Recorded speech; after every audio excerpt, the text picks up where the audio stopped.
Wilford Woodruff, 1807 to 1898. History of Wilford Woodruff. Millennial Star 27, 1865. History of Wilford Woodruff. From his own pen. In tracing the history of my fathers, I find it difficult to obtain a satisfactory account of the Woodruff family for more than 3 generations. My great-grandfather, Josiah Woodruff, lived nearly 100 years and possessed an iron constitution and performed a great amount of manual labor nearly up to the time of his death. His wife's name was Sarah. She bore to him 9 children, as follows: Josiah, Appleton, Eldad, Elisha, Joseph, Rhoda, Phoebe, and 2 names not given. My grandfather, Eldad Woodruff, was the 3rd son of Josiah. He was born in Farmington, Hartford County, Connecticut, in 1751. He also possessed a strong constitution. It was said that he performed the most labor for several years of any man in Hartford County, and from overexertion in hewing timber, he was attacked with rheumatism in his right hip, which caused severe lameness for several years before his death. He married Dinah Woodford, by whom he had 7 children, viz. Eldad, Elizabeth, Samuel, Ephek, Titus, Helen, and Ozam.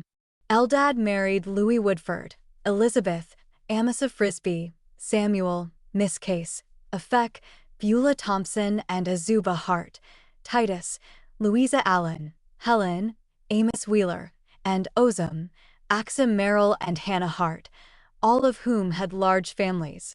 My grandfather died in Farmington with the spotted fever in 1806, aged 55 years. My grandmother, Dinah, died in 1824 in the same place with a cancer in the left breast. Her sufferings were very great. My father, Ephek Woodruff, was born in Farmington, November 11th, 1778. He married Beulah Thompson, who was born in 1782, November 29th, 1801. She bore 3 sons, namely Asman, born November 29th, 1802, Ozan Thompson, born December 22nd, 1804, myself born March 1st, 1807. My mother died with the spotted fever June 11th, 1808, aged 26 years, leaving me 15 months old. My father's second wife, Azuba Hart, was born July 31st, 1792. They were married November 9th, 1810. They had 6 children, viz. Philo, born November 29th, 1811, and died by poison administered by a physician November 25th, 1827. Asahel Hart, born April 11th, 1814, and died in Terre Haute, October 18th, 1838. Franklin, born March 12, 1816, and died June 1st. Newton, born June 19, 1818, drowned September 1820. Julius, born April 22, 1820, and died in infancy. Eunice, born June 19, 1821. I married her to Dwight Webster in Farmington, Connecticut, August 4, 1841.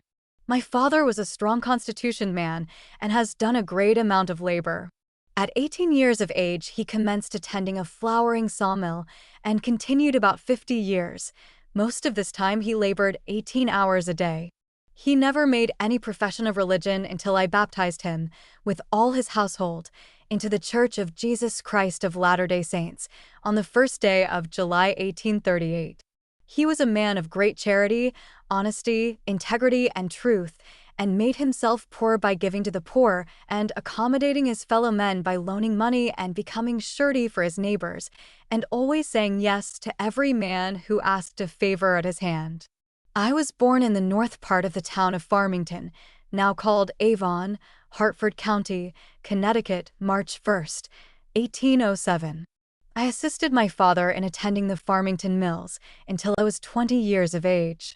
In April 1827, I took the flouring mill of my aunt, Helen Wheeler, which I attended 3 years. In May 1830, I took charge of the flouring mill of Mr. Collins, the axe manufacturer, in South Canton, Connecticut. At the end of 1 year, it was demolished to make way for other machinery. In March 1831, I took charge of the flouring mill owned by Mr. Richard B. Cowles of New Hartford, Connecticut. In the spring of 1832, in company with my oldest brother, Asman, I went to Richland, Oswego County, New York, and purchased a farm and sawmill and settled in business. At an early age, my mind was exercised upon religious subjects, although I never made a profession until 1830. I did not then join any church, for the reason that I could not find any denomination whose doctrines, faith, or practice agreed with the gospel of Jesus Christ, or the ordinances and gifts which the apostles taught. Although the ministers of the day taught that the faith, gifts, graces, miracles, and ordinances, which the ancient saints enjoyed, were done away and no longer needed, I did not believe it to be true, only as they were done away through the unbelief of the children of men. I believed the same gifts, graces, miracles, and power would be manifest in one age of the world as in another, when God had a church upon the earth, and that the church of God would be reestablished upon the earth, and that I should live to see it. These principles were riveted upon my mind from the perusal of the Old and New Testament, with fervent prayer that the Lord would show me what was right and wrong, and lead me in the path of salvation, without any regard to the opinions of man. And the whisperings of the Spirit of the Lord for the space of 3 years taught me that he was about to set up his church and kingdom upon the earth in the last days. I was taught these things from my youth by Robert Mason, an aged man who lived in Simsbury, Connecticut, who was frequently called the Old Prophet Mason. He taught me many things which are now coming to pass. He did not believe that any man had authority to administer in the ordinances of the gospel, but believed it was our privilege, through faith, prayer, and fasting, to heal the sick and cast out devils by the laying on of hands, which was the case under his administration, as many could testify. In 1832, I was inspired to go to Rhode Island. My brother, Asahel, was also directed by the Spirit of God to go to the same place. When we met, we both told our impressions, and it caused us to marvel and wonder what the Lord wanted of us in Rhode Island. But as we had made preparations to move to the west, we let outward circumstances control us, and, Jonah-like, instead of going to Rhode Island, we went to Richland, Oswego County, New York, and there remained until December 29th, 1833, when I heard Elders Zerah Pulsifer and Elijah Cheney preach. My brother Asman and I believed their testimony, entertained the elders, and offered ourselves for baptism the first sermon we heard. We read the Book of Mormon, and I received a testimony that it was true. We soon learned what the Lord wanted of us in Rhode Island, for at the time we were warned to go there, 2 of the elders were preaching there, and had we gone, we should have embraced the work at that time. December 31, I was baptized by Elder Zerah Pulsifer. He confirmed me the same evening. January 2nd, 1834, I was ordained a teacher, and my brother Asman an elder, and a small branch organized of 12 members, by Elder Pulsifer. In February following, in company with Elder Holton, I walked some 60 miles to the town of Fabius to attend an evening meeting of the saints in that place, where Elder Pulsifer was presiding. I saw the Book of Commandments or Revelations given through Joseph Smith, and I believed them with all my heart and rejoiced therein, and after spending several days and holding several meetings, we returned home rejoicing. During the winter, we were visited by several of the elders. February 1st, Elder Parley P. Pratt called upon us and instructed the branch till midnight. We had a precious time. I accompanied Brother Pratt to Jefferson County and told him my circumstances. He said it was my duty to prepare myself to go to Kirtland and join the camp of Zion. I immediately settled my business. April 11th, 1834, with my horses and wagon, I took brothers Harry Brown and Warren Ingalls and started for Zion. I met with Orson Pratt, John Murdoch, and other elders on the way, and arrived in Kirtland on the 25th day of April, 1834. The prophet Joseph invited me to make his house my home. I accepted his offer and stayed with him about 1 week. I became acquainted with many of the high priests, elders, and saints. I spent one Sabbath in Kirtland and heard many of the elders speak, and I felt to rejoice before God for the light and knowledge which was manifested to me during that day. May 1, I started from Kirtland and went to New Portage and remained till all the company joined us when we were organized. Zion's Camp. March 7, we took up our line of march, pitched our tents by the way, and traveled to Missouri. After we had pitched our tents in Clay County, our numbers being 205, and many of the brethren had taken sick, and some had died, Joseph requested the camp to disperse, except enough to take care of the sick. All who had teams were required to leave the ground and go among the brethren. I went to Brother Lyman White's, in company with Heman Hyde and Milton Holmes. Shortly, Joseph called the brethren together at Lyman White's and told them if they would humble themselves before the Lord and covenant to keep his commandments and obey his counsel, the plague should be stayed from that hour, and there should not be another case of cholera in the camp. The brethren covenanted to do this, and the plague was stayed, and there was not another case in camp. President Joseph Smith returned to Kirtland with many of the brethren. I remained with Lyman White, laboring with my hands till the following winter. I had a great desire to preach the gospel, which I did not name to my brethren, but one Sunday evening I retired into the woods alone and called upon the Lord in earnest prayer to open my way to go and preach the gospel to the inhabitants of the earth. The Spirit of the Lord bore witness that my prayer was heard and should be answered. I arose from my knees happy and walked some 40 rods and met Elias Higby, a high priest, with whom I had stayed a number of months. As I approached him, he said, "Brother Wilford, the Spirit of the Lord tells me that you should be ordained and go on a mission." I replied, "I am ready." At a meeting of the High Council at Lyman White's, Clay County, Missouri, November 5th, I was ordained a priest by Elder Simeon Carter. Stephen Winchester and Heman T. Hyde were also ordained priests. Bishop Edward Partridge said he would like to have me go into the southern states, through Arkansas, Tennessee, and Kentucky, and if I could find anybody who had faith enough to go with me, for it would be a dangerous country to travel in consequence of the Missouri persecutions, to take him. I told him I was as ready to go south as anywhere and asked if I should go through Jackson County as it lay in our route. He replied, it would be at the risk of life, and he had not faith enough to undertake it. If I had, I might try it.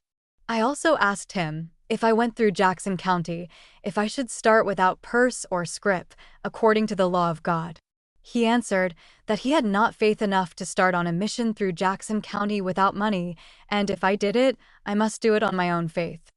I felt strenuous to keep the commandments, so I started without money. I called upon Elder Harry Brown and asked him to accompany me. He consented, and Bishop Partridge appointed him to go with me. January 13th, 1835. I received an honorable discharge from Lyman White, certifying that I had faithfully performed my duties in Zion's Camp. I took my valise in hand, weighing 15 pounds, mostly books of Mormon, and started in company with Elder Harry Brown, crossed the river into Jackson County, and felt thankful. We bowed our knees and prayed that God might protect us from the mob while going through the country, and that his judgments might rest upon the wicked who had shed the blood of the saints in that land, that the land might be cleansed from sin. I had a petition to the governor of Missouri for redress of wrongs perpetrated upon us in Jackson County for the purpose of obtaining signatures. We bent our way south through Jackson County without any molestation, yet, in one instance, we were preserved from a mob of about 60 assembled at a grog shop which we had to pass. January 18. We called at the Harmony Mission and had an interview with the president, a Presbyterian minister. Although it was near sundown, he would neither give us anything to eat nor lodge us, because we were Mormons. It was 15 miles to the nearest house, which was Jeru's Indian trading house. We asked the minister to direct us there. He gave us directions, but the Spirit said to me he was deceiving us. I asked him 3 times, and he declared he was telling us the truth. We followed his directions, and we came to the Osage River swamp, where we were lost in darkness of the night. We followed the river, but as it is very crooked, we made but little progress. After traveling through mud and water for 1 hour, we concluded to go UT on the open prairie, and lie down in the grass until morning, but when we got out into the prairie, we heard the Osage Indians drum and shout at the trading house, as they were having a powwow. As we approached, we were met by a dozen large savage-looking dogs. They smelled us in a friendly manner, but did not attempt to bite nor bark. We arrived about midnight, covered with mud, hungry and weary, and were kindly received and entertained for the remainder of the night by Mr. Jeru, who had an Osage squaw for a wife. She prepared us a good supper, but marveled that we did not drink coffee. She proffered us their best bed, which was highly ornamented, but we declined her kind offer, as we were wet and muddy. She made us a good bed of Mackinaw blankets before a large fire, and we slept comfortably. May the Lord reward both Mr. Jeru and wife, and the Presbyterian minister, according their deserts. January 19. Mr. Jeru gave us a good breakfast, put us across the Osage River in a canoe, and we started upon our long day's walk, it being 60 miles to the nearest house. We had not anything with us to eat. Most of our travels through the day was through prairie. Before dark we entered timbered land.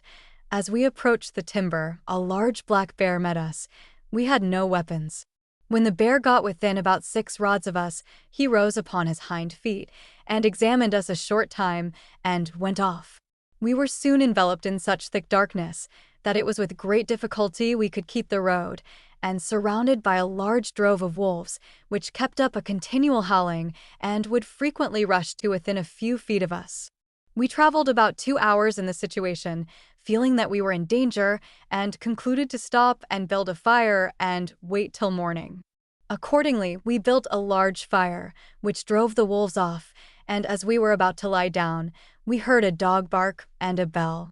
We felt assured we were near a house. Both of us took a brand of fire, and on going about 1/4 of a mile, we came to a log hut, which was occupied by Mr. Williams, who had been in Jackson County during the mobbing of the Saints, and had lately moved here, depending upon his gun mostly for his living. It was 60 miles to a house on the north and 12 miles on the south. He and his family were living in a small, old log hut, about 12 feet square, and one bed in the room, upon which lay his wife, several children, and 3 young dogs. He lay stretched out upon the bare floor, with his feet to a small fire. There was no door to the house, but a ragged quilt hung up in the doorway. It was past 11 o'clock at night. I turned away the quilt, looked into the house, and spoke 3 times. No one stirred, not even a dog. I walked in and laid my hands upon the man's shoulder and spoke to him. The moment he felt the weight of my hand, he leaped to his feet and commenced running around the room, leaping as high as he could jump. I told him not to be frightened, as we were travelers and friends, and did not wish to hurt him, but wished to stop with him overnight. When he came to his senses, he gave us permission to stop with him till morning if we would take the bare floor, as he did. We asked for something to eat, as we had walked 60 miles without a morsel of food. He replied he had nothing for us and assured us he had to kill game for his breakfast in the morning. He informed us that the reason of his fright was in consequence of his having shot a large panther a few nights previous, standing in his door, and he thought his mate had lit upon him. We lay down upon the floor, and we were glad of this place, as it soon began to rain, and rained through the night. In the morning we arose, and went on in the rain 12 miles, to a Mr. Connors, who was also in the Jackson County mob. He gave us breakfast, but damned us while we were eating, because we were Mormons. When we had finished a hearty breakfast, we thanked him very politely, and went on our way, leaving him swearing. We felt thankful for breakfast, for we had walked 72 miles without eating food. We taught from house to house as we journeyed. January 24th, 1835, I preached at Mr. Nathan Tanner's in Greene County, Missouri, the first time we had found a congregation we could preach to in safety, and the first time that I had ever attempted to preach as a missionary. I had great liberty and was followed by Elder Brown. During our preaching, there was a snowstorm. We arrived at Petty John Creek in Arkansas, where Mr. Alexander Aikman resided, with a large family of sons and 1 daughter settled around him. Mr. Aikman and a part of the family were members of the church in Jackson County. His wife died strong in the faith in Missouri. His whole family were mobbed, and some of his sons were whipped severely, but he could not stand the persecution and the loss of his property. He moved to Arkansas to get rid of Mormonism, had apostatized, and was bitter against the work. When we called upon him, he opposed us strongly, spoke against the leaders of the church and the Book of Mormon. He had one son who received us and had a little faith. I dreamed the night before that we were required to walk in a straight, narrow path, and while following the path, it led to the door of a house, which was placed in a high wall that we could not get around. As I opened the door to go through, I saw the room was filled with large serpents. I entered, and they all coiled up to jump at me. As they made a spring to bite me, they all fell dead at my feet, turned black, swelled up, burst open, took fire, and were consumed before my eyes. We met with much opposition from Mr. Aikman and many in the neighborhood. Elder Brown wished to leave the place immediately. I told him I should stay and see my dream fulfilled. We stayed in the neighborhood 25 days, during which time the Lord brought judgment upon those who threatened to mob and kill us. Many of them died suddenly, and I was warned 3 times by the Lord to go to Mr. Aikman and bear testimony unto him of the truth of Mormonism and the wickedness of his course in opposing it. And the last time I called upon him, he was filled with wrath against me, and when I left his house, he followed me in a rage, apparently with some evil intent. When I had got a few rods from his door, he was nearly treading on my heels and fell dead at my feet, as though he had been struck with lightning. He swelled and immediately turned black. This created a great wailing and mourning among his family. Brother Brown and myself assisted in laying him out and burying him. He died February 14, 1835. This singular dispensation of providence brought solemnity upon the people, and they began to reflect and wish to hear preaching. We held several meetings and preached, and baptized Mr. Hubble and his wife, who had opened their doors and given us a home, and just as we had got the people prepared to receive the gospel and anxious to learn, and pleading with us to stay and preach, Brother Brown resolved that he would continue his journey south. I was fully satisfied that we should stop. We would build up a church, and was convinced it was our duty to stop, but Brother Brown held the office of an elder, and I submitted. Brother Brown did not baptize another person on the mission. We cut down a large cottonwood tree, and in 2 days dug out a canoe 4 feet wide and 12 long, put on a pair of oars, and then rowed down the Arkansas River, 125 miles, to Little Rock, begging our food by the way, a meal at a time, as we had opportunity. After visiting Little Rock, we traveled down the river 10 miles and tied up our canoe on the east bank and stopped with Mr. Jones. I preached next day at his house. On the 16th, we left our canoe with Mr. Jones and walked back up the river 10 miles opposite Little Rock and took the old military road and started to wade the Mississippi swamp, which was mostly covered with water from Little Rock, Arkansas, to Memphis, Tennessee, a distance of about 175 miles. We waded through mud and water knee-deep, day after day, and in some instances 40 miles per day, before we could get a stopping place. On the 24th, while in the swamps, I had an attack of the rheumatism and could not travel fast. My companion, Brother Brown, had got in a hurry and wished to return to his family in Kirtland, and as I could not travel as fast as he wished, we parted. He left me sitting on a log in the mud and water. I was lame and unable to walk, without food, and 12 miles from the nearest house on the road. He went out of sight in great haste. I then knelt down in the water and prayed to the Lord to heal me.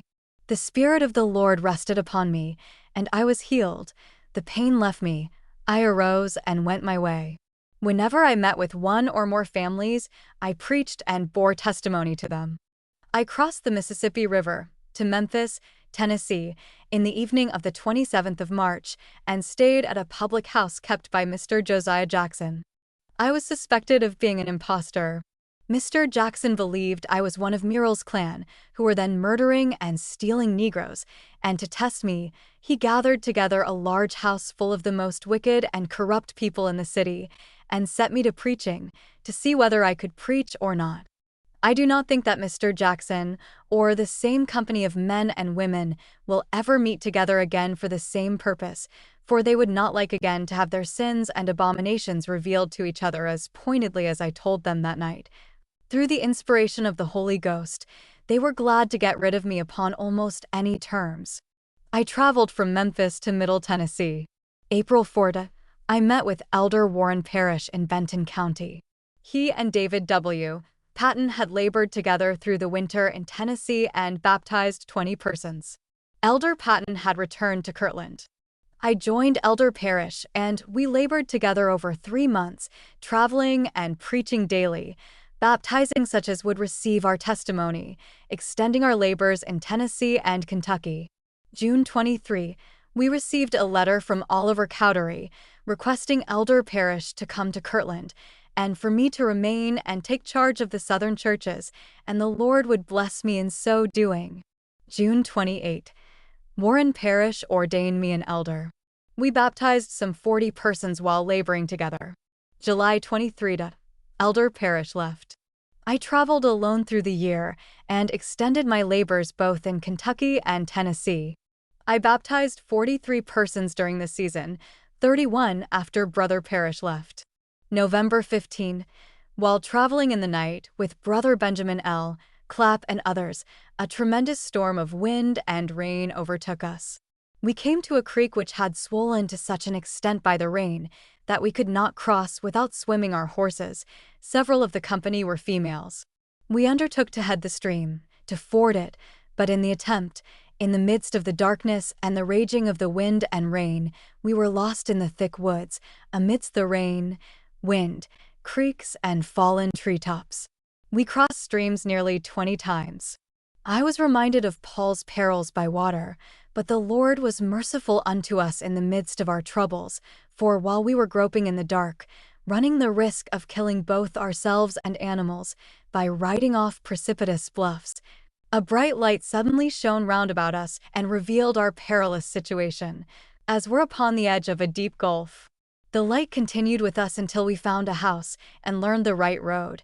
Then the light disappeared, and we were enabled to reach the house of Brother Henry Thomas at 9 o'clock, all safe, having rode 20 miles, 5 hours in the storm, and we felt to thank the Lord for our preservation. During the winter and spring, I continued to labor mostly alone, through Kentucky and Tennessee, opening new places, preaching daily, baptizing, confirming, and organizing new branches.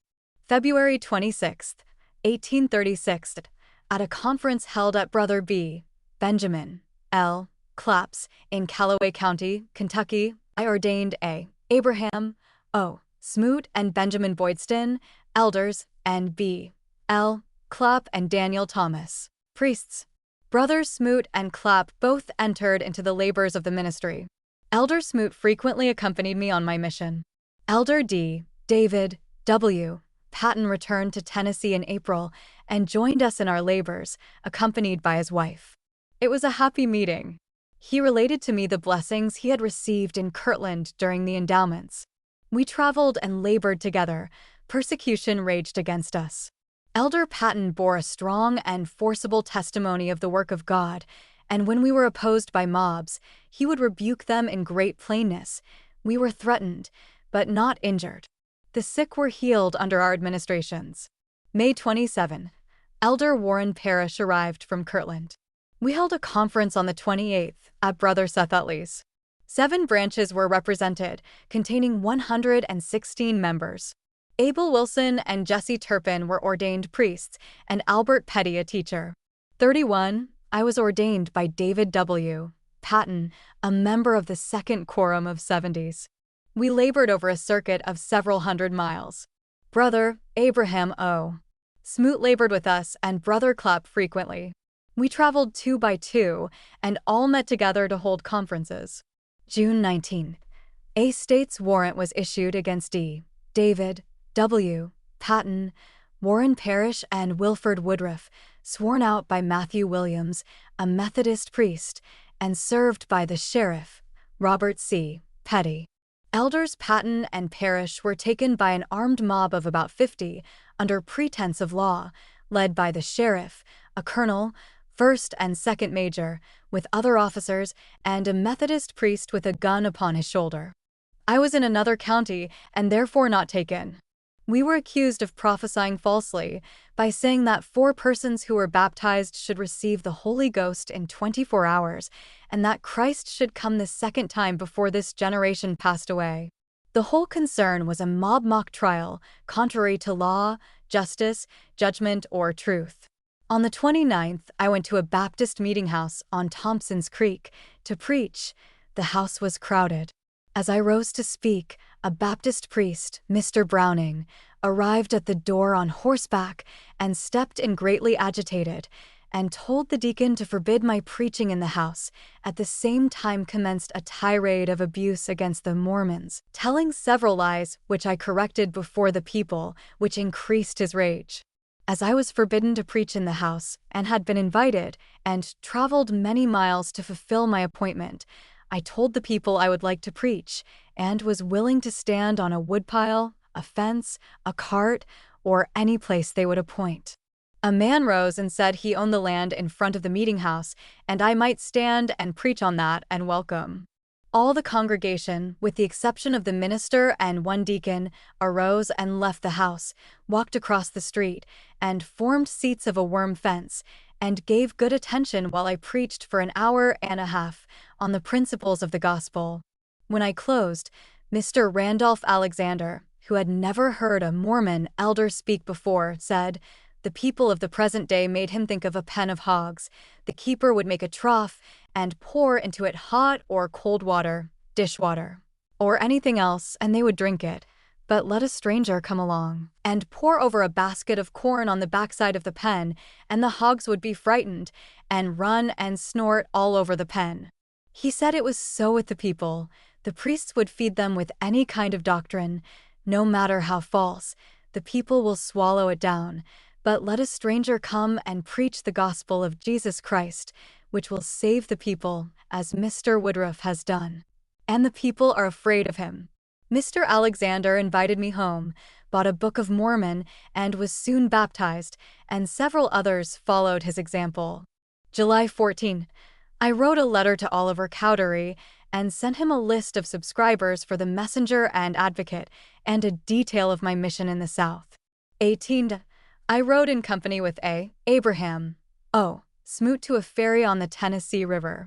The ferryman was absent. We were offered the use of the boat and ferried ourselves, but not being much used to the business and losing one oar in the river and having to row with a broken oar, we landed a great distance below the usual place, with a high circulation of blood and blistered hands. But our horses leaped the bank, and we went on our way to the Sandy, which we swam, and spent the night at Thomas Fraser's. 30. We preached at Mr. David Crider's, also on Sunday the 31st, where we were threatened by a mob. I baptized Mr. Crider amid the scoffs of the rabble, who went in the night and poisoned both of our horses. The one which I rode, belonging to Brother Samuel West, died in 2 days afterwards. Brother Smoot's recovered. The swine that eat of the horse flesh also died. August 11. I met with David W. Patton and wife. He and brother, Warren Parrish, had been driven out of Benton into Henry County, and Elder Parrish had left for Kirtland. 29. We were visited by Elders T. Thomas V. Marsh and E. Elisha H. Groves from Caldwell County, Missouri. September 2. We held a conference at Damon's Creek, Callaway County, Kentucky. Several branches were represented, containing 119 members. Johnson F. Lane, Benjamin L. Clapp, and Randolph Alexander were ordained elders, and Lindsey Brady a priest, by David W. Patton, who baptized 5 at the close of the conference. I was released from my labors in the South and counseled to go to Kirtland and receive my endowments, as was also Abraham Smoot. September 19. Elders Thomas B. Marsh and David W. Patton and wife, and E. Elisha H. Groves, started for Far West. I organized the first company of saints who emigrated from the southern states, which numbered 22 souls. I appointed Elder Boydston president of the company and counseled them to be united and to remember their prayers night and day before the Lord. 20. The camp started. I spent a few days visiting the branches, baptized and confirmed 8, and obtained 30 subscribers for the Messenger and Advocate. October 20. In company with A. Abraham, O. Smoot, and Jesse Turpin, I started for Kirtland. This was the first time I had ever traveled on a steamboat. We left the steamer at Louisville on the 28th and spent 19 days visiting Elder Smoot's relations and preaching among the people. We visited the Big Bone Lick. We arrived in Cincinnati, November 17th, where we saw 13 persons dead and wounded, taken from the steamer Flora, which had burst her pipes while running a race, arrived in Kirtland on the 25th, and had the happy privilege of meeting the prophet Joseph Smith, Jr., and many elders with whom I was acquainted in the camp of Zion. 29. I heard Joseph Smith, Jr., preach in the temple. In the afternoon I was called to speak and read the 56th chapter of Isaiah, and made some remarks and gave an account of my mission in the South. Elder Smoot also addressed the saints. I was counseled by the presidency to attend the school in the temple, taught by Professor Hawes. I studied the Latin language and English grammar and boarded with Brother Ira Bond. I attended meetings with the 70s and other quorums during the winter of 1836-7 and received much valuable instruction. December 20th, 1836. I was present at the organization of the third quorum of the 70s. There were 27 ordained. January 3rd, 1837. I was set apart to be a member of the first quorum of 70s. 25. At early candlelight, a cloud began to arise in the northeast and reach to the northwest, having the appearance of fire, and it soon spread over the whole horizon. The reflection of the clouds upon the earth, which was covered with snow, had a blood-red appearance. It commenced at about 6 o'clock and lasted till past 10 p.m. 29. Presidents Joseph Smith, Jr., and O. Oliver Cowdery addressed the saints in the temple. Joseph blessed the people in the name of the Lord, and said, if we would be faithful, we should arise above our embarrassments and be delivered from the hands of our enemies. 30. I wrote an article on faith which was published in the Messenger and Advocate. February 19th. I attended meeting at the temple. President Joseph Smith, Jr., had been absent on business for the church, but not half as long as Moses was in the mount away from Israel. Yet many of the people in Kirtland, if they did not make a calf to worship, as did the Israelites, apostasy, turned their hearts away from the Lord and from his servant Joseph, and had engaged in speculation and given way to false spirits until they were darkened in their minds, and many were opposed to Joseph Smith, and some wished to appoint David Whitmer to lead the church in his stead. In the midst of this cloud of dark spirits, Joseph returned to Kirtland, and this morning arose in the stand. He appeared much depressed, but soon the Spirit of God rested upon him, and he addressed the assembly in great plainness for about 3 hours, and put his enemies to silence. When he arose he said, I am still the president, prophet, seer, revelator, and leader of the Church of Jesus Christ. God, and not man, has appointed and placed me in this position, and no man or set of men have power to remove me or appoint another in my stead. And those who undertake this, if they do not speedily repent, will burn their fingers and go to hell. He reproved the people sharply for their sins, darkness, and unbelief. The power of God rested upon him, and bore testimony that his sayings were true. March 23rd, 1837, was spent in the temple by the saints in Kirtland, in fasting and prayer. Patriarch Joseph Smith, Sr., presided. The Spirit of the Lord was poured out upon the people. A contribution was taken up for the poor. April 4th, I received my washings and anointings in the house of the Lord. I spent the whole night in the temple, with others of the 70s, in prayer and fasting. The Spirit of the Lord rested upon us. After 24 hours I partook of food. 6. The The presidency of the church, the 12 apostles, and other quorums met in solemn assembly and sealed upon our heads our washings, anointings, and blessings, with a loud shout of Hosanna to God and the Lamb. The Spirit of the Lord rested upon us. After spending 3 hours in the upper room, the quorums repaired to the lower court. The veils were lowered, and the ordinance of washing of feet was administered. Elder H. Heber C. Kimball washed my feet and pronounced blessings upon me. After this ordinance, the veils of the temple were rolled up, and President Joseph Smith, Jr. addressed the elders for 3 hours, clothed with the Spirit and power of God. He unbosomed his feelings in the house of his friends and gave much instruction. He urged upon us the absolute necessity of giving strict heed to his teachings and counsel, and the revelations of the Lord to the church, and be wise in all things, that Zion and her stakes may be redeemed and established, no more to be thrown down. He said that the kings of the earth would yet come to behold the glory of Zion, and that great and glorious blessings would be bestowed upon the saints in the last days. Hiram Smith bore testimony and was followed by Oliver Cowdery, who exhorted the elders to keep within the bounds of their knowledge and let the mysteries of the kingdom alone, for the Gentiles had not a knowledge even of the first principles of the gospel.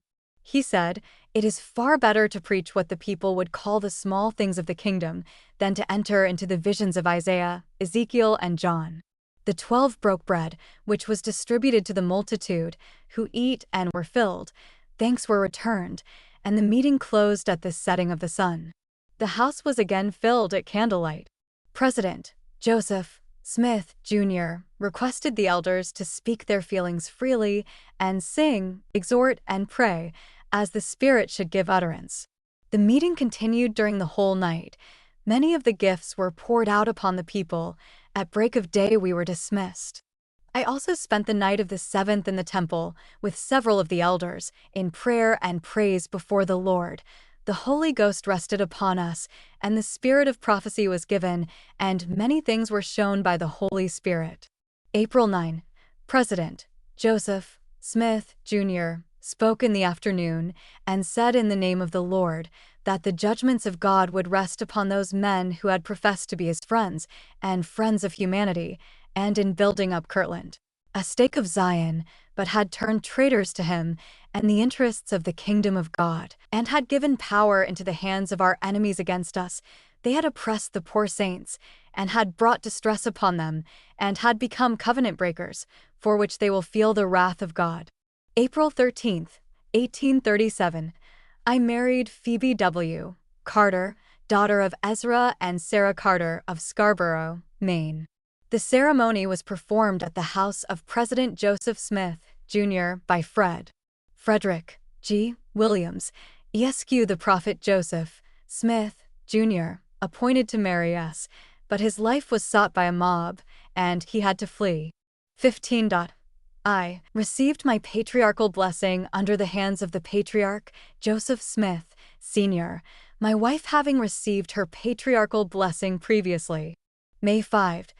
While laboring for Joseph Young, Kirtland was visited with a sudden storm of wind and rain. A current passed south of the temple in the form of a whirlwind or tornado, which destroyed and injured several buildings. It crushed one of Joseph Young's buildings and removed the one we were in some 10 feet, but no person was injured. I felt impressed to go out upon a mission. The Spirit was upon me and led me to go to Fox Islands. It was a country I had never visited.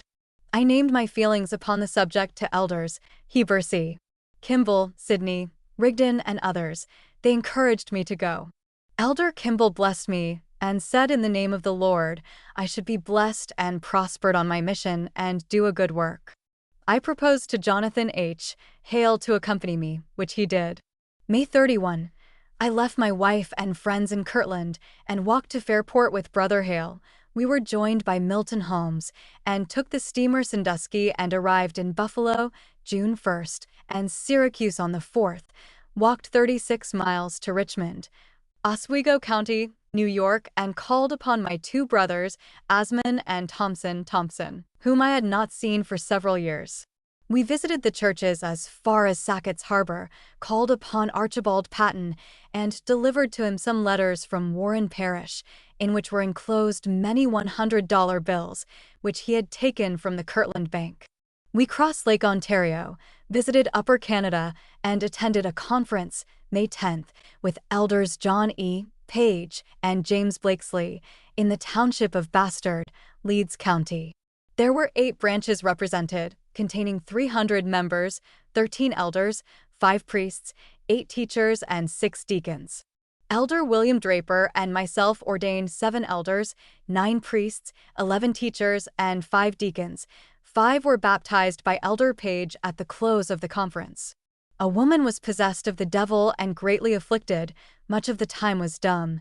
4 of us laid hands upon her, and cast the devil out in the name of Jesus Christ, and she was made whole, and gave thanks unto God, and went on her way rejoicing. We visited several other branches and preached the word of God, and several of the sick were healed. We returned to Kingston, took steamer for Oswego, and canal for Albany.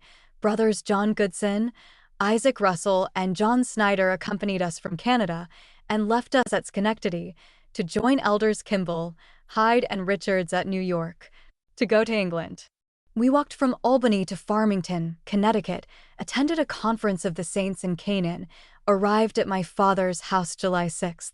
This was the first time I had seen my father or relatives in Connecticut since I joined the church. They received me kindly. On the 10th, I preached in the City Hall in Collinsville, and a mob gathered and attempted to break up the meeting with fife and drum, hollowing and yelling. They were urged on by a Presbyterian priest. At the close of the meeting, the priest came to me with his rabble and asked many questions. He said I had no right to my opinion, and no man had a right to preach the gospel unless he had a collegiate education. I told him I would admit that point, when he would tell me at what college Jesus Christ and his apostles obtained their education. The priest and rabble then left. 12. I preached in a schoolhouse in West Avon to an attentive congregation. After meeting, I baptized my uncle, Ozam Woodruff, his wife and son, John, in fulfillment of a dream which I had at 10 years of age. I visited most of my relatives in Connecticut and preached the gospel to them. 16. I preached at Adna Hart's in Avon, where I was met by my stepmother and sister, also by my wife, who had traveled alone from Kirtland and was on her way to visit her father in Maine. 19. Elder Hale went to New Rowley, Massachusetts, to visit his friends. I had been solicited to preach to the citizens of Farmington by many prominent men, but every room which was offered me, including the town hall, was closed against me by the Reverend Noah Porter, pastor of the Presbyterian Church, until the Methodist Church was offered me, which he had not influenced to close. 2 hours after I gave out the appointment, the house was filled, and I preached to a very attentive congregation, including my father and his household, for an hour and a half, upon the first principles of the gospel. I gave liberty to the assembly to ask any questions, or find any fault with what I had said, but I met with no opposition. 20. I left my father's house and, with my wife, rode by stage to Hartford. 21. Not having money to pay the fare for us both, I paid her fare in the stage to New Rowley, Massachusetts, and I walked through a hot, sultry day 15 hours, averaging 3.5 miles per hour, making 52 miles. 22. I walked 48 miles. 23. I walked 36 miles and arrived at Elder Nathaniel Holmes in New Rowley at 2:00 p.m., making 136 miles in a little over 2 days and a half. I met with my wife and Elder Milton Holmes at his father's house. I spent several days in preaching to the saints in that region. August 1. We left New Rowley and was joined by Elder Jonathan Hale, who accompanied us to Saco, Maine. 7. I accompanied my wife to her father's in Scarborough, Maine. We were kindly received. It was the first time I had seen any of her relations. We found Mother Carter very sick. I spent several days visiting the saints in that region. 10. I accompanied Ezra and Fabian Carter, my brothers-in-law, on a fishing excursion. We caught with hooks 250 codfish, haddock, and hake, and saw 4 whales. it being the first time I had ever seen that class of fish that swallowed Jonah. 18. With Elder Hale, I started to fill my mission on Fox Islands. We walked to Portland and spent the night at Mr. Samuel Hale's. 19. We took the steamer Bangor 85 miles to Owl's Head, where we arrived at sunset, without means to prosecute our journey further.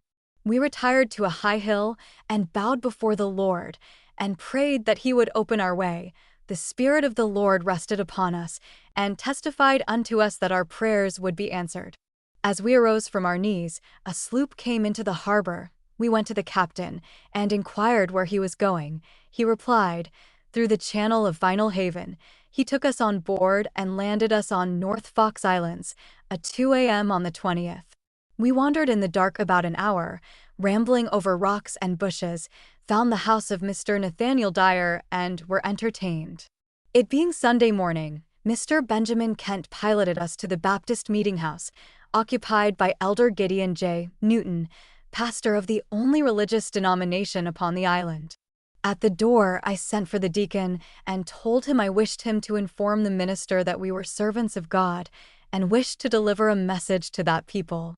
The minister sent word for us to come into the pulpit. Accordingly, with valise in hand, we walked up into the pulpit and took a seat on each side of him. When he closed his discourse, he asked me what hour we would like to speak. I told him at 5. He gave out our appointment and invited us to his house. I asked him how many schoolhouses were on the island. He said 4 and gave me their names. I asked him if they were free for anyone to preach in. He answered in the affirmative. I took out my Bible, Book of Mormon, and Doctrine and Covenants, and laid them all upon his stand. He promised to read them. The hour of meeting arrived, and I preached to a full house upon the first principles of the gospel, and bore testimony that the Lord had raised up a prophet, and had commenced to establish his church and kingdom again upon the earth, in fulfillment of his word, as spoken through the ancient prophets and apostles. This was the first discourse ever delivered by any Latter-day Saint upon this chain of islands. Elder Hale bore testimony. I gave out appointments for preaching in the 4 schoolhouses. The people came out in masses to investigate the principles which we taught. In 14 days, we preached 19 discourses. Captain Justice Ames and wife were baptized by Elder Hale. Elder Newton, the Baptist minister, with his family attended 12 of our meetings, read the books, and was convinced by the Spirit of the Lord that our doctrine was true, and he had a hard struggle in his mind to know which to do, receive it or reject it. He finally resolved to reject it and commenced preaching against us. He sent for Mr. Douglas, Methodist minister on the South Island, to come and help him. He had been long at variance with Mr. Douglas, but they became very friendly and united in a war against us. We continued preaching daily until we baptized most of the members of Mr. Newton's church and those who owned the meeting house.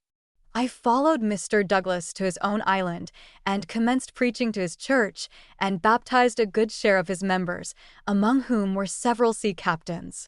Ministers from the mainland were sent for, who came over and tried to put a stop to the work by preaching and lying about us, but the work continued to roll on.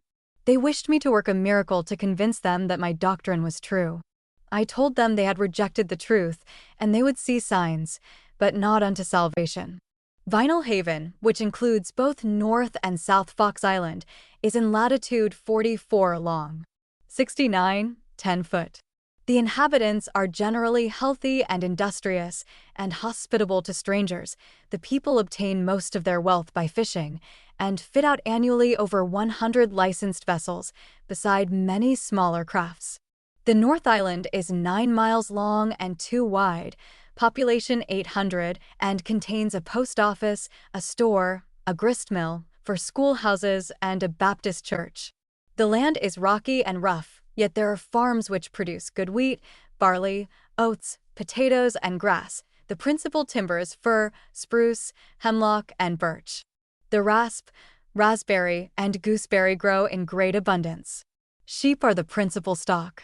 South Fox Island is about 10 miles long and 5 wide, and is a mass of rocks, principally granite, formed into shelves, hills, hollows, and cut up into nooks, points and ravines by coves and harbors. Population 1,000. There are some small patches under cultivation at the expense of great labor and toil.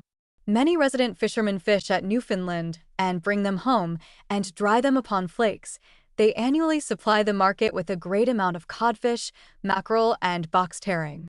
The latter island contains 2 stores, 3 tied sawmills, 6 schoolhouses, a small branch of the Methodist Church, and a priest. The timber is pine, fir, spruce, hemlock, and birch, also gooseberries, raspberries, whortleberries, and upland cranberries. Bushes and timber grow out of the crevices of the rocks.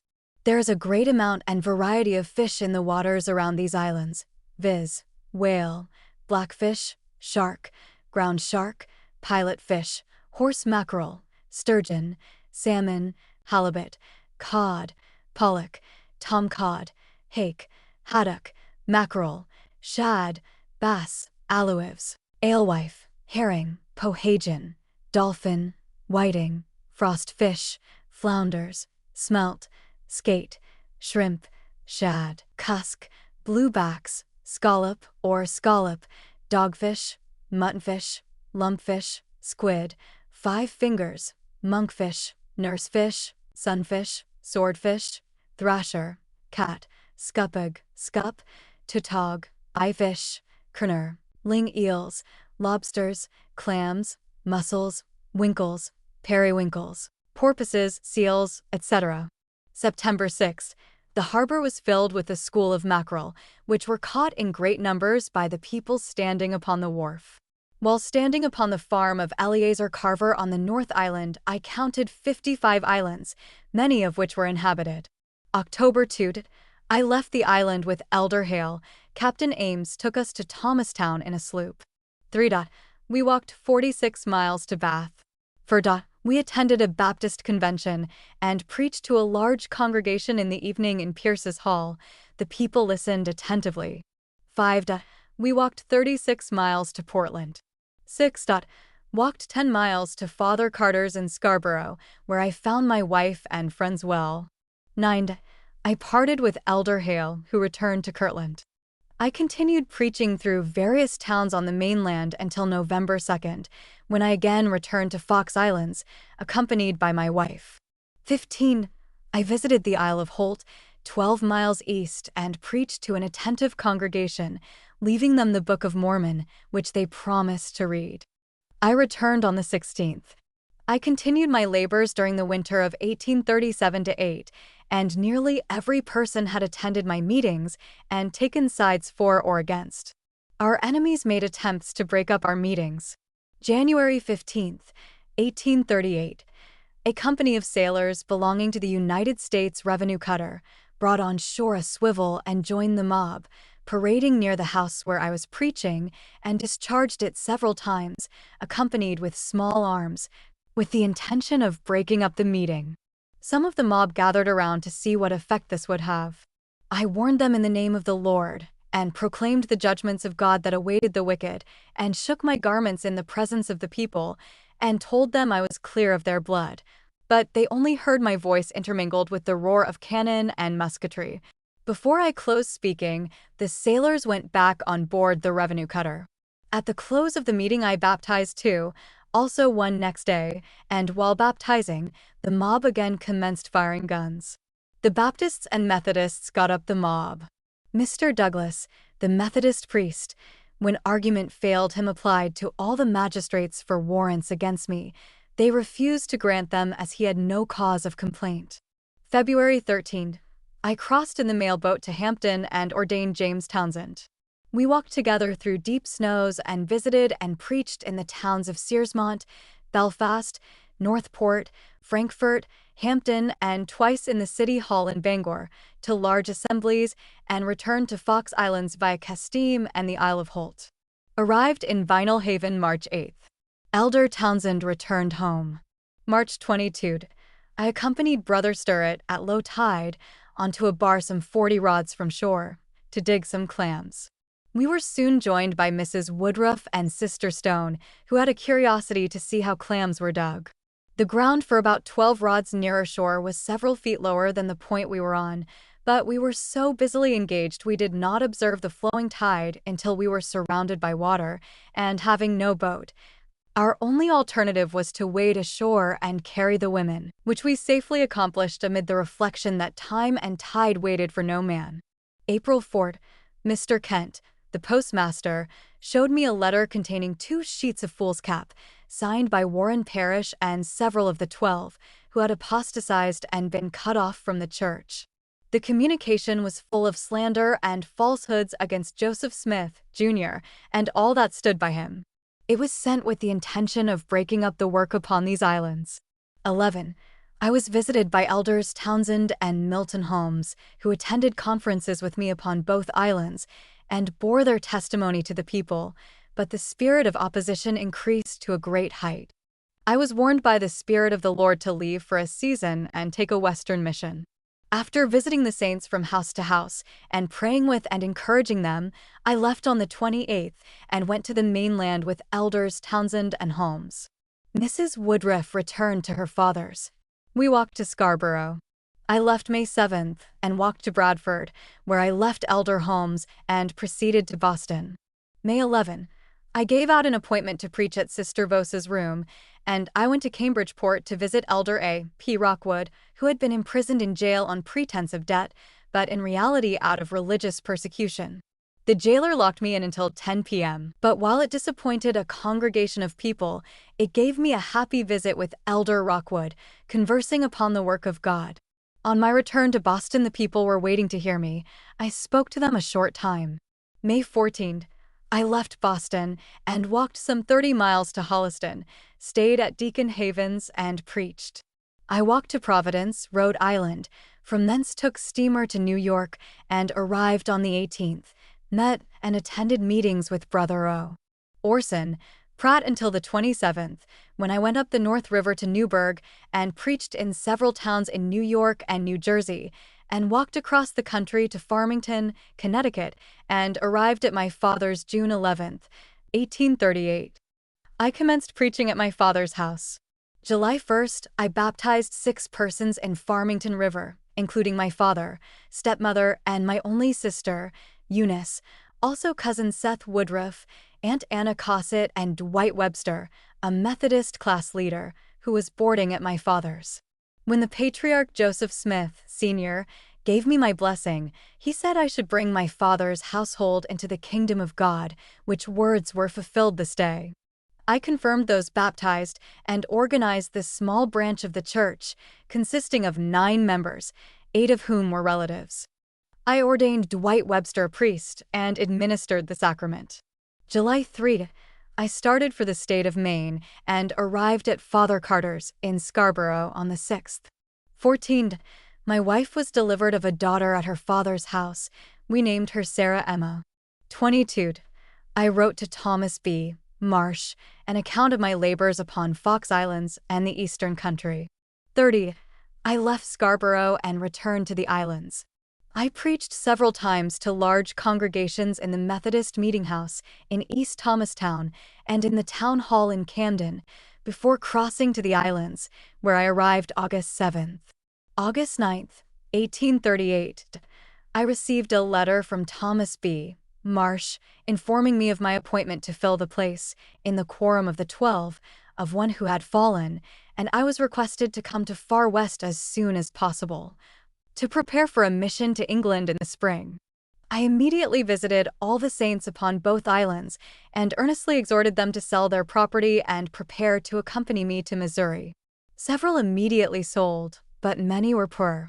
Brother Nathaniel Thomas said he would furnish means to help off all the poor saints who desired to go, and for this purpose went with me to the mainland on the 13th, and I assisted him in purchasing $2,000 worth of horses, harness, wagons, and tents for the company. He paid about $1,500 of the expenses himself, $1,000 of which went to furnish conveyance for the poor. After purchasing the outfit for the company, I urged the importance of their starting as soon as possible, not later than the 1st of September. August 19, I left the town of Camden, where we had prepared our outfit, and returned to Scarborough to prepare my family for the journey, expecting to see the company in a few days, But here I remained in great suspense until October 1st, when Elder Townsend went to meet the company. They arrived in Scarborough on the 3rd, with their wagon covers flying. The company stopped at the house of Sister Sarah B. Foss. We nailed down the covers and painted them, which made them waterproof. -4, September 4th, 1838. We started upon our journey. My child was in the first stages of the whooping cough. Our company consisted of 53 persons. We had 10 wagons, with a pair of horses to each. We had before us, at this late period, a gloomy land journey of 2,000 miles from Maine to Missouri. We continued to travel through rain, mud, cold, frost, and snow until we arrived in Rochester, Sangamon County, Illinois, December 19th, where I stopped and settled my family and company for the winter, being unable to proceed further. My wife had passed through a severe course of the brain fever while upon the journey. Her sufferings had been very great. The spirit had left her body twice to all human appearance, and only been called back through the prayer of faith and the power of God. Our child had also been very sick, and I had become so thoroughly chilled through my whole system, in crossing the bleak prairies, that it was 2 months after I stopped, before I got sufficiently warm to feel natural. Brother Thomas buried one child, and nearly all the company had been sick through exposure.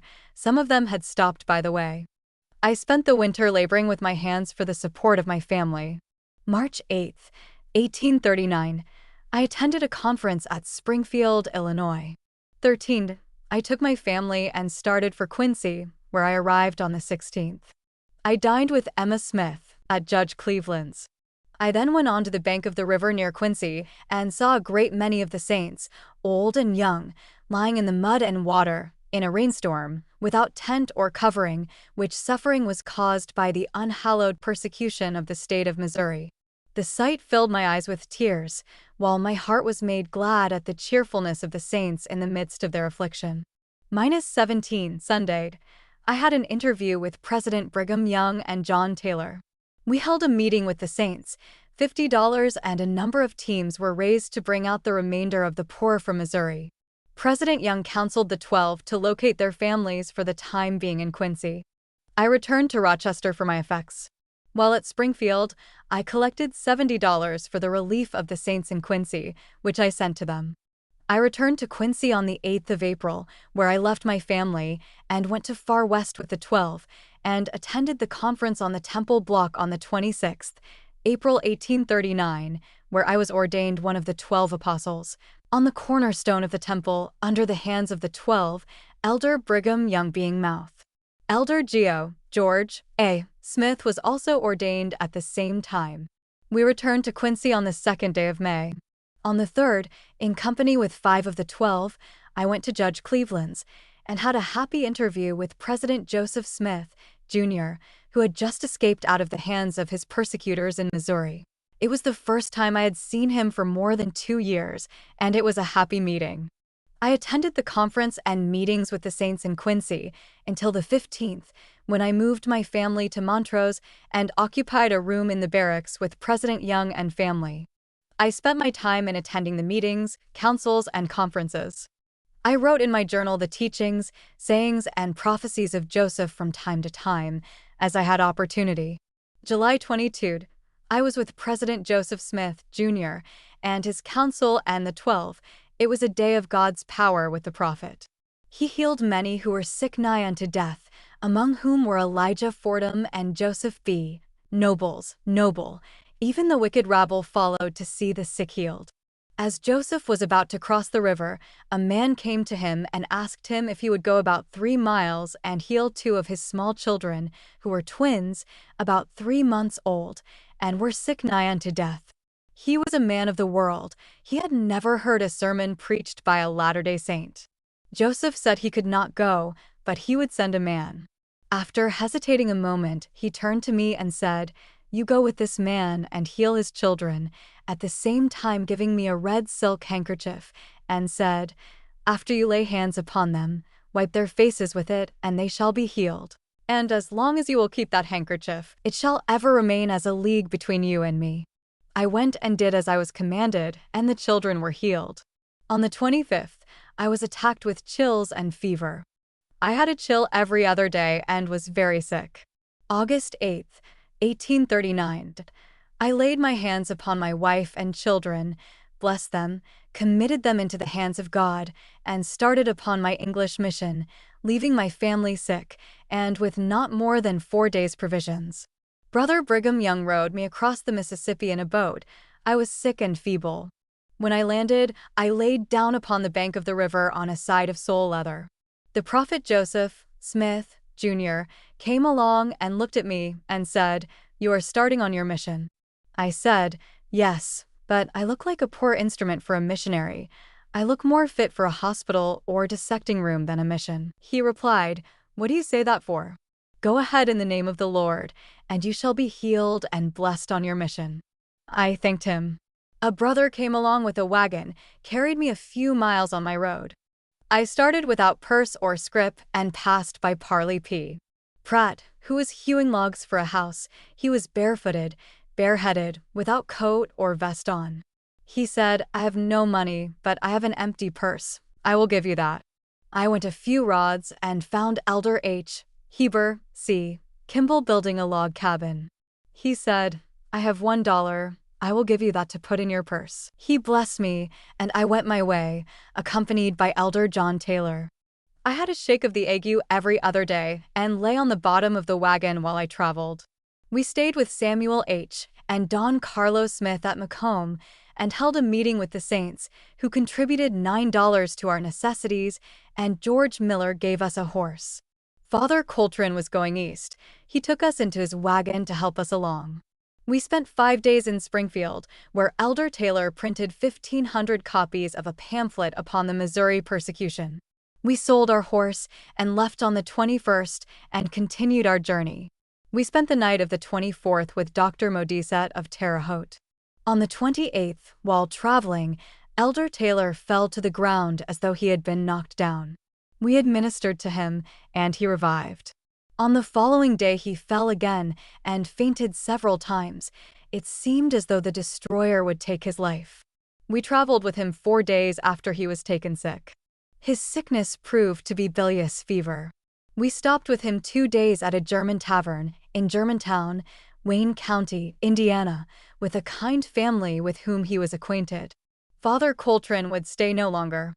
I proposed to remain with Brother Taylor, but as I was sick with fever and ague, and not able to take care of myself, Brother Taylor advised me to continue my journey with Father Coltrane, saying, "It is easier to take care of one sick man than two." I committed him into the hands of God, and the family promised to do all in their power to make him comfortable. I parted from him with a heavy heart. September 2. I continued my journey with Father Coltrane to Cleveland, Ohio. I there took steamer on the 10th for Buffalo, had a severe gale, and did not reach Buffalo until the 12th. I traveled to Albany on a canal boat, had the ague daily, was very sick, had no companions except sectarian priests, who were daily lying about the Mormons. I took stage at Albany for Farmington, Connecticut on the night of the 19th and rode all night and the following day, suffered severely with fever and ague. I arrived at my father's house in Farmington on the 21st, quite sick. I found my father and family well. On the 27th of September, 1839, my maternal grandmother, Anna Thompson, died, aged 84. I was too sick to attend her funeral.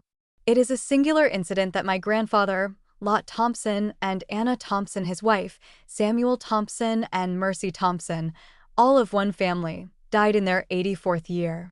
On the 4th of October, Abner Hart, brother to my stepmother, died, aged 43. He requested me to preach his funeral sermon.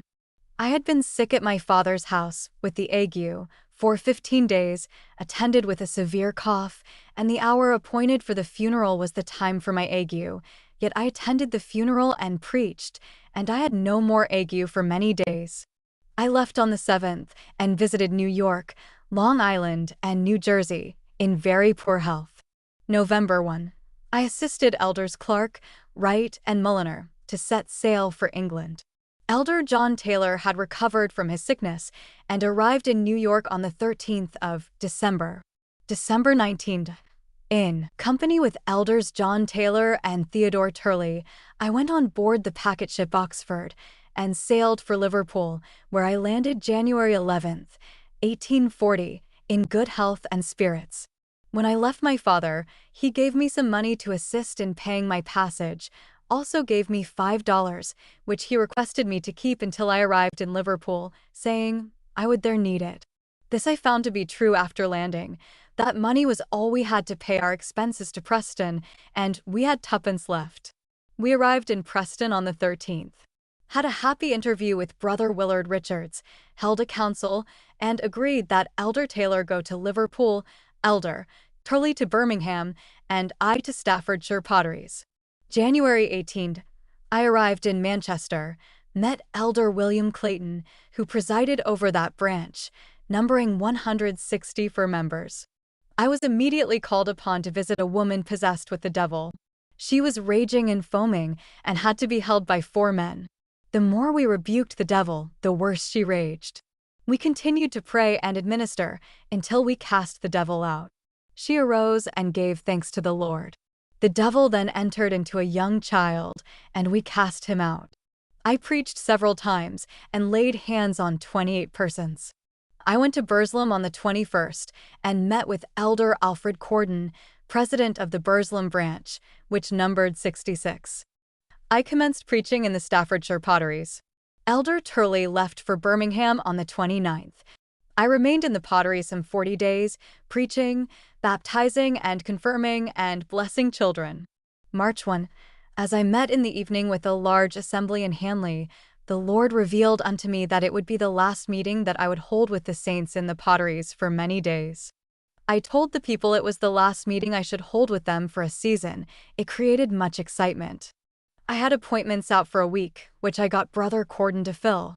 I went before the Lord in prayer and asked him where I should go. The Spirit said, "Go to the south."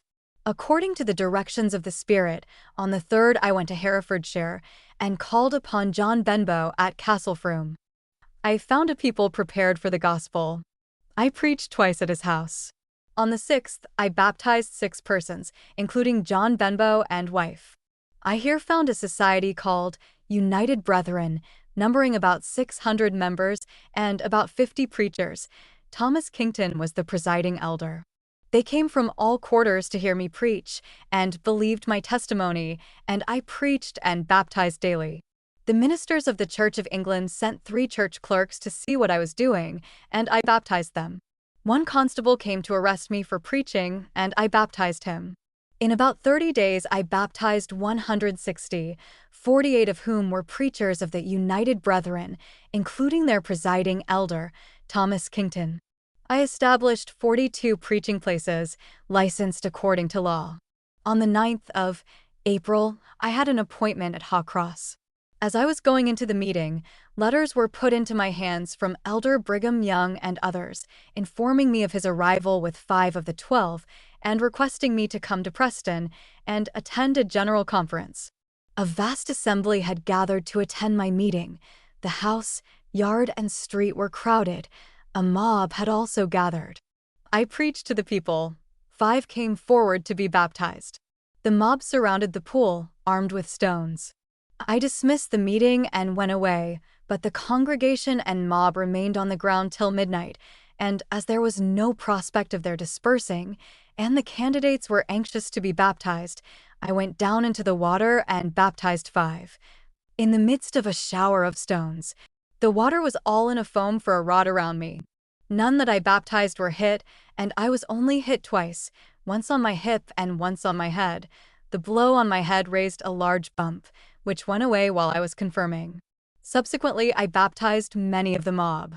I left next morning for Preston and attended the conference with the 12 and returned to Herefordshire, accompanied by Elder Brigham Young, on the 22nd of April, and was soon joined by Elder Willard Richards. Elder Young remained 27 days, preaching, baptizing, confirming, and counseling. Numbers were added daily to the church. He then returned to Manchester. I spent about 7 months in Herefordshire, Gloucestershire, and Worcestershire. We baptized over 1,800, including all of the United Brethren, save one. We baptized over 200 preachers of various denominations in that part of the vineyard. A synod of church ministers became so alarmed for their flocks in that part of the vineyard, they petitioned Parliament to adopt measures to stop our preaching. They received for an answer that if they were as well acquainted with the Bible as their hunting grounds, and were as much interested in the welfare of the souls of men as the chasing of the stags and foxes, they would not lose so many of their congregations. August 18. I visited London in company with Elders H. Heber, C. Kimball, and G. George A. Smith. I labored with them in establishing a church, spending over 5 months in that populous city.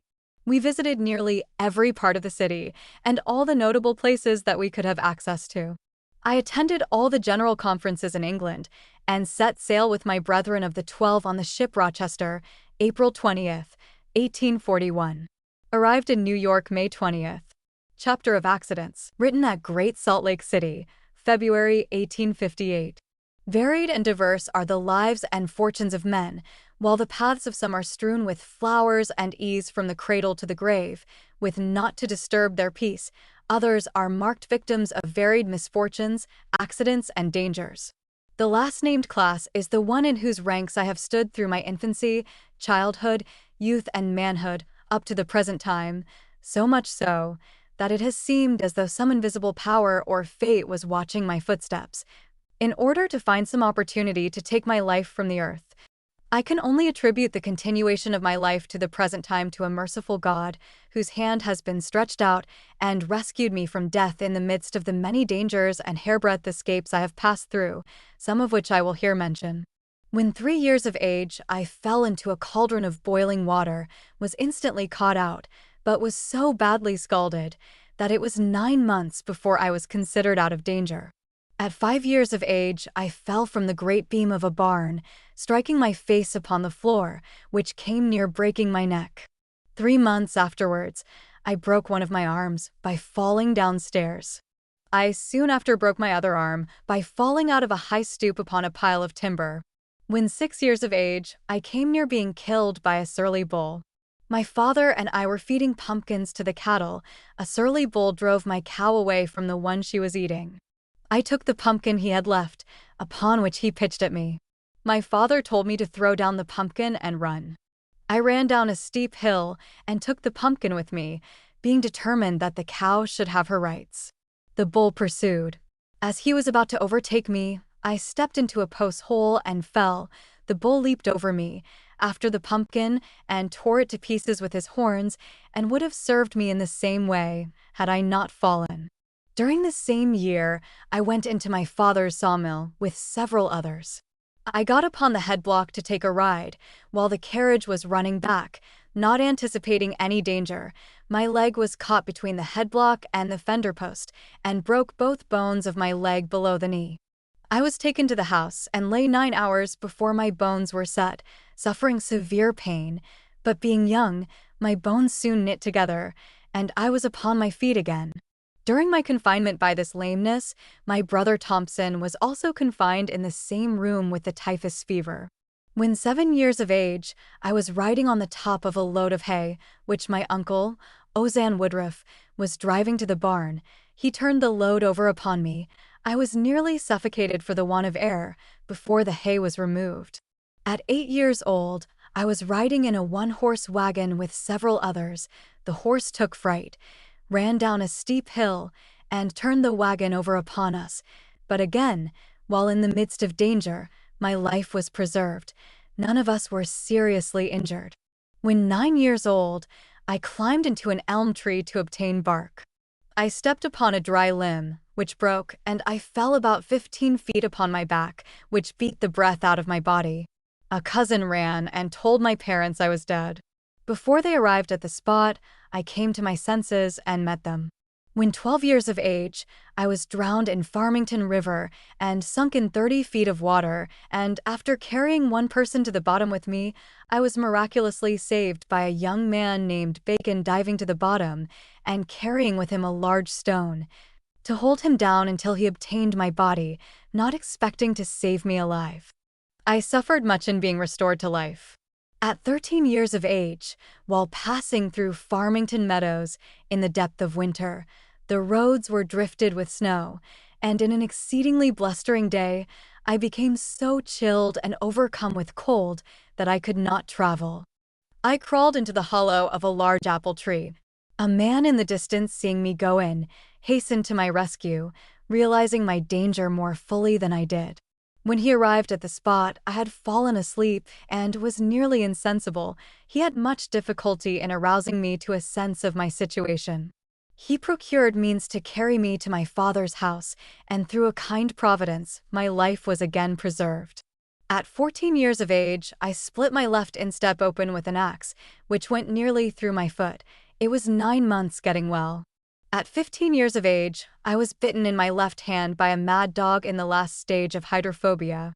He dented my hand with his teeth, but did not draw blood, and I was again preserved, through the mercies of God, from an awful death.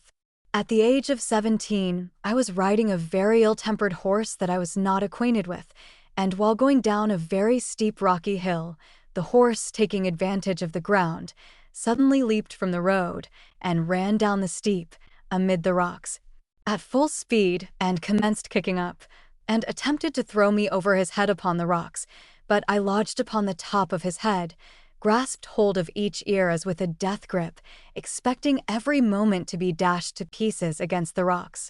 While in this position, sitting astride of his neck, with no bridle to guide him but his ears, he plunged down the hill under full speed until he ran against a rock and was dashed to the ground. I went over both his head and the rocks, about 1 rod, and struck the ground square on my feet, being the only thing visible that saved my life, for, had I struck upon any other part of my body, it must have killed me instantly. As it was, my bones crushed from under me as though they were reeds. It broke my left leg in 2 places and put out both my ankles in a shocking manner, and the horse came near rolling over me in his struggles to get up. My uncle, Titus Woodruff, saw me fall, got assistance, and carried me to his house. I lay from 2 p.m. till 10, without medical aid. Then my father arrived, bringing Dr. Swift of Farmington with him, who set my bones, boxed up my limbs, and carried me in his carriage 8 miles that night to my father's. My sufferings were very great. I had good attention, however, and in 8 weeks I was outdoors upon my crutches. In 1827, while attempting to clear the ice out of a water wheel, standing upon the wheel with one arm around the shaft, a man hoisted the gate and let a full head of water upon it. As soon as the water struck the wheel it started, my feet slipped into the wheel, but I immediately plunged head foremost over the rim into about 3 feet of water, and my weight drew my legs out of the wheel. Or I should have been drawn under a shaft and crushed to death. In 1831, while having charge of the flouring mill in Collinsville, Connecticut, I was standing inside of a breast wheel, 20 feet in diameter, upon one of the arms near the top, clearing out the ice, when a full head of water was let onto it. The wheel immediately started, but I dropped my axe and leaped through it to the bottom, by the shaft and arms, about 20 feet. As I struck the bottom of the wheel, I was rolled out against a ragged stone wall, with only about 2 feet clearance between it and the wheel. The wheel caught me and rolled me out into the water below, where I found myself without any bones broken, but with some bruises and much fright. During the winter of 1831, while in New Hartford, Connecticut, I passed through a severe course of lung fever. In 1833, the day I was baptized, one of my horses, newly sharp-shod, kicked my hat off my head, and had he struck 2 inches lower, would probably have killed me instantly. In 10 minutes afterwards, while driving the same team down a hill, on a sleigh without any box, the bottom board slipped forward under the roller and caught the ground, turned endwise, and fell on the horses' backs, throwing me between the horses. They ran to the bottom of the hill, dragging me with the lines, head foremost.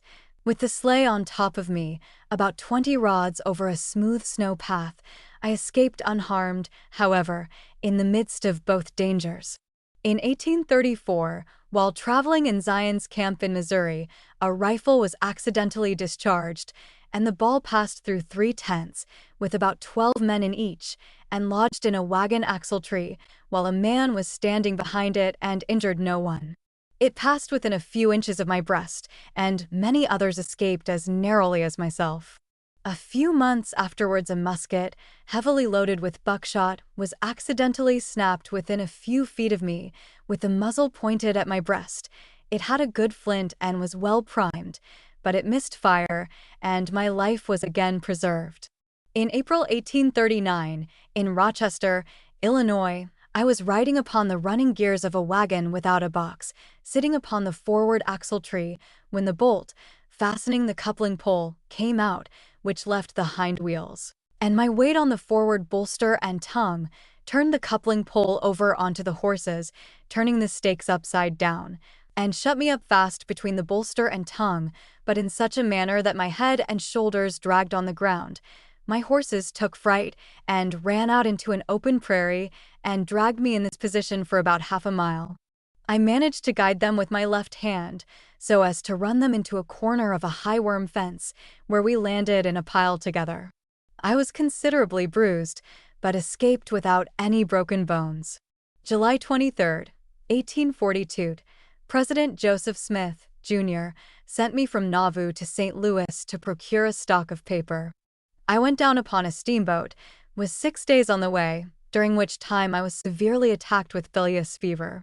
The day I made my purchase, the fever was so high I was scarcely sensible of what I was doing. As soon as I made my purchase and got my freight on board, I took my berth and lay there until I arrived at Nauvoo on the 10th of August. I was confined to my bed 40 days and passed through the most severe fit of sickness I ever endured. My life was despaired of by many of my friends. I was administered to by President Joseph Smith, Jr., and the 12. My life was preserved by the power of God. I took a relapse twice after I began to recover, once while in council with the presidency, and 12. My strength left me, my breath stopped, and I felt as though I was struck with death. September 12, 1843, at 5:00 p.m., I left Boston on the express train for Portland. While passing through Chesterwoods, 6 miles south of Kennebunk, after dark, and while going at full speed, we struck one of the rails which some persons had raised by rolling a log under it, and landed in a pile. 3 cars were filled with passengers, and their lives were saved by having a long train of freight between the passenger cars and the engine. All of them were mashed to pieces. The engineer was killed. Some of the passengers had bones broken. I escaped unhurt. On the 5th of October, 1846, while with the camp of Israel building up winter quarters on the west side of the Missouri River, then Indian country, I passed through one of the most painful and serious misfortunes of my life. I took my axe and went 2.5 miles onto the bluffs to cut some shingle timber to cover my cabin. I was accompanied by 2 men. While the 3rd tree was falling, which was an oak, over 2 feet in diameter, I stepped behind it some 10 feet, and also to one side the same distance, where I thought I would be entirely out of danger. But when the tree fell, there being a crook in the body of it, which struck a knoll on the ground, the whole body shot endways back of the stump and bounded, and the butt of the tree struck me on the breast and knocked me several feet into the air against a standing oak, and the falling tree followed me in its bound and caught me against the standing tree, and I came down between them. Before reaching the earth, however, I was liberated from them and struck the ground upon my feet in a badly bruised condition. My left thigh, the whole length of it, and my hip and left arm were much bruised. My breastbone and 3 ribs on my left side were broken. My lungs, vitals, and left side were also bruised in a shocking manner. After the accident, I sat upon a log until Mr. John Garrison went 1/4 mile to get my horse. Notwithstanding I was so badly hurt, I mounted my horse and rode 2.5 miles over a very rough road, dismounting twice in consequence of miry places. My breast and vitals were so badly torn to pieces that at each step of the horse the pain went through me like an arrow. I continued on horseback until I arrived at Turkey Creek on the north side of winter quarters. I then became exhausted and was taken off my horse and carried to my wagon in a chair. I was met in the street by Presidents Brigham Young, H. Heber, C. Kimball, and W. Willard, Richards, and others, who assisted in carrying me to my family. Before laying me upon my bed, the presidency laid hands upon me, rebuked my suffering and distress in the name of the Lord, and said I should live and not die. I was then laid upon my bed in my wagon, and as the apostles prophesied upon my head, so it came to pass. I employed no physician on this occasion, but was administered to by the elders of Israel and nursed by my wife.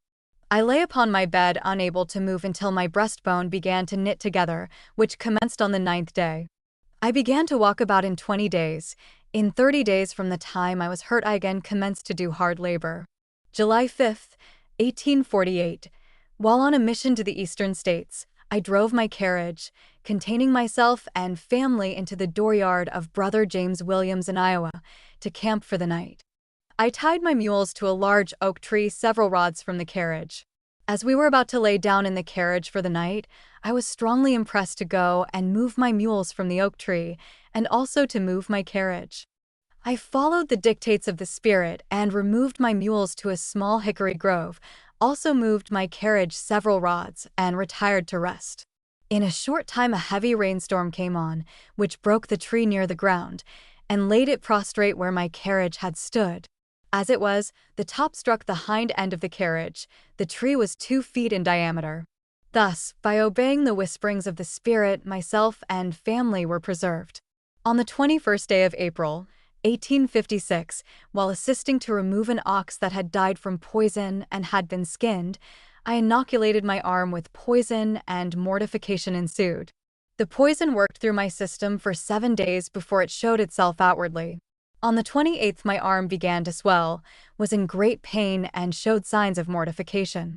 I showed it to President Brigham Young, who advised me to cleanse my stomach immediately and put on onion poultices and anything that would draw the poison from my system into my arm, which counsel I immediately put in execution. The 29th was another trying day to my life. The poison had so thoroughly penetrated my whole system that my strength left me. I could not stand. I was led to my bed. My bowels and stomach ceased to act. My speech was like that of a drunken man. President Brigham Young called, in company with Dr. Sprague, and laid hands upon me, and rebuked the disease and the power of the destroyer which had seized my body, and promised me in the name of the Lord that I should not die but live to finish my work which was appointed me upon the earth. I soon began to recover. The poison and mortification left my system and centered in my arm, and was drawn from my arm through the aid of charcoal poultices, moistened with a strong decoction of wormwood, ragweed, and wild sage. The dead flesh was removed from my arm with instruments and lunar caustic, and in a few days I was well again. I have occupied considerable space in referring to those peculiar circumstances which have attended me during life, and to sum the matter up it stands thus: I have broken both legs, one in 2 places, both arms, my breastbone, and 3 ribs, and had both ankles dislocated. I have been drowned, frozen, scalded, and bit by a mad dog, have been in 2 water wheels under full head of water, have passed through several severe fits of sickness and encountered poison in its worst forms, have landed in a pile of railroad ruins, have barely been missed by the passing bullets, and have passed through a score of other hairbreadth escapes. It has appeared miraculous to me that with all the injuries and broken bones which I have had, I have not a lame limb, but have been enabled to endure the hardest labor, exposures, and journeys, have often walked 40, 50, and on one occasion, 60 miles in a day. The protection and mercy of God has been over me, and my life thus far has been preserved, for which blessings I feel to render the gratitude of my heart to my Heavenly Father, praying that the remainder of my days may be spent in His service and in the building up of His kingdom.